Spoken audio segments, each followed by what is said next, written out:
வணக்கம் என் உறவுகளே. நான் உங்கள் சேரி பையன். எங்கள் ஊரில் விடுதலை சிறுத்தைகள் கட்சி எப்படி வளர்ந்திருக்கு என்று சொல்லத்தான் இந்த வீடியோ. இந்த வீடியோவில் பார்த்து கொண்டிருப்பீர்கள்.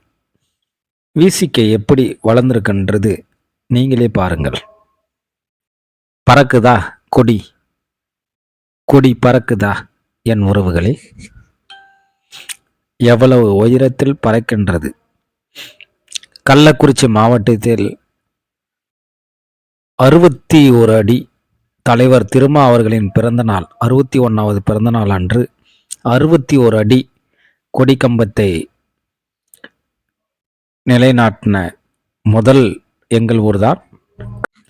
உளுந்தூர்பேட்டை அருகே செங்குறிச்சி கிராமம், சென்னை நெடுஞ்சாலையில், கள்ளக்குறிச்சி மாவட்டத்தில். நன்றி.